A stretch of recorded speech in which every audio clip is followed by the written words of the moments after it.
National Herald case కొట్టివేత మోడీకి సిగ్గుచేటు. మోడీ రాజీనామా చేయాలి. నేషనల్ హెరాల్డ్ జాతీయ దినపత్రిక యాజమాన్యం కాంగ్రెస్ అగ్ర నాయకులు సోనియా గాంధీ, రాహుల్ గాంధీలపై పెట్టిన కేసు సుప్రీంకోర్టు కొట్టివేసిందని, ప్రధాని మోడీ రాజీనామా చేయాలని కాంగ్రెస్ పార్టీ నగర అధ్యక్షుడు బాలేపల్లి మురళీధర్ డిమాండ్ చేశారు. ఈ కేసు కొట్టివేసిన దృష్ట్యా సత్యమేవ జయతే పేరుతో స్థానిక ఆదాయ పన్ను శాఖ కార్యాలయం వద్ద శుక్రవారం కాంగ్రెస్ శ్రేణులు నిరసన చేపట్టారు. ఈ సందర్భంగా బాలేపల్లి మురళీధర్ మాట్లాడుతూ, ఇక్కడ ఈ నిరసన కార్యక్రమం చేపట్టడం జరిగింది. దీని ముఖ్య ఉద్దేశం నేషనల్ హెరాల్డ్ అనే ఒక పత్రికకు సంబంధించి అందులో ఏవో అవకతవకలు జరిగాయని, అవినీతి జరిగిందని మా నాయకురాలైనటువంటి సోనియా గాంధీ గారి పైన, అలాగే మా నాయకుడైనటువంటి రాహుల్ గాంధీ గారి పైన, మరియు ఆ సంస్థకు చెందిన మరికొంత పైన ఈ బీజేపీ ప్రభుత్వ ప్రేరణతో ఈడీ కేసు పెట్టడం జరిగింది.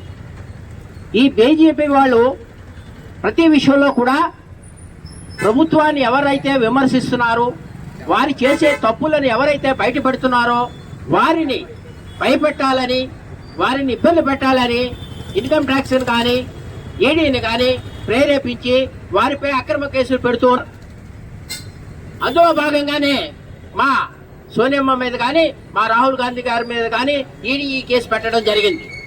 అయితే ఈ కేసుకి సంబంధించి ఏ రకమైన ఆధారాలు లేవు, కేసు ఫైల్ చేయడం కనీసం ఎఫ్ఐఆర్ కూడా లేదు అని చెప్పి సుప్రీంకోర్టు ఈ కేసుని తీసివేయటం జరిగింది. ఇది పాలకపక్షమైనటువంటి బీజేపీకి ఎంత చంప పెట్టో తెలుసా, కానీ వారు గ్రహించరు, ఇవన్నీ పట్టించుకోరు. ఎందుకంటే వారి విధానం ఎలాగుంటుందంటే దున్నపోత మీద వర్షం కురిసి ఏ రకంగా ఉంటుందో అదే పరిస్థితిలో ప్రస్తుతం కేంద్రంలో ఉన్న బీజేపీ ప్రభుత్వాన్ని సాగిస్తూ ఉంది.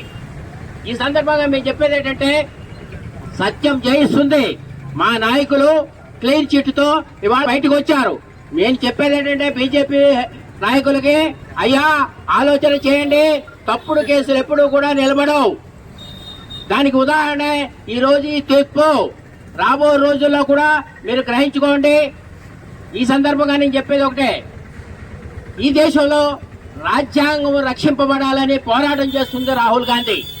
రాజ్యాంగం ఉండబట్టే ఇవాళ న్యాయ వ్యవస్థలో ఇవాళ కూడా కొత్త గొప్ప ఇటువంటి తీర్పులు ఇస్తూ ఇక్కడ ప్రజాస్వామ్యం ఇంకా బ్రతికే ఉంది. భారతదేశంలో ప్రజాస్వామ్యం ఇంకా బ్రతికే ఉంది. సామాన్యుడికి న్యాయస్థానాల ద్వారా మేలు జరుగుతుంది అనేటువంటి తీర్పును వెలువరించడం జరుగుతుంది.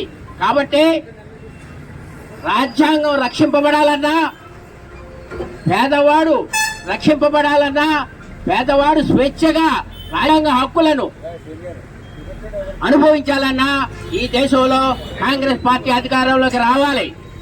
కాంగ్రెస్ పార్టీ అధికారంలోకి వస్తేనే రాజ్యాంగం రక్షింపబడుతుంది, పేదవాడు రక్షింపబడతాడు.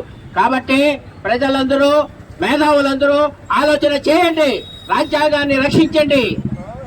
జై కాంగ్రెస్, జై కాంగ్రెస్, జై కాంగ్రెస్.